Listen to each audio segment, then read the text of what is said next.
คืออยากกินนวดบักพร้าวแล้วก็ยังขี้ขาดพาจะนอนโอ้นอนในเสียอากาศจังซี่นะเฮ็ดจังได๋นอจังได้กินโอ้กี่ตัวสุตะก้อนพาบักพร้าวกินก็ได้แต่ว่าขี้ขาดมีดก็มีอันนี้บ่เปลี่ยนเฮ็ดจังได๋เนาะพวกบักพร้าวแม่คักแท้ บ่ ไอ้นี่เจ้าน่ะเขาจะว่าจังซี่เด้ บ่ คันผู้ใดพาน้อยออกข่าวย่ำมื้อเช้านี่ จะมีผู้สาวงามแต่ก็มีเงินเป็นคนรวยเนี่ยพาไปบอกข่าวเนี่ยโอ้คักเอ้ย ขอสิบ้า โอ้ยมีเอาผ้านี่คักเลยดิผมลงกินรอเจ้ามีเงินคักเลย ขอสิบ้าให้ขอสิบ้าให้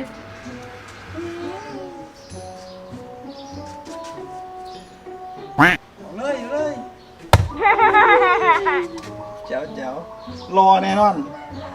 อันบ่ขอสิบ้า สุดยอดเลยคักรอแน่นอนจุดก่อน โอ้ได้ขันบ่ หน้าเปล่าครับเสียวก็จุดก่อนถือกี่ตัวตัวบอกข่าวอ่อน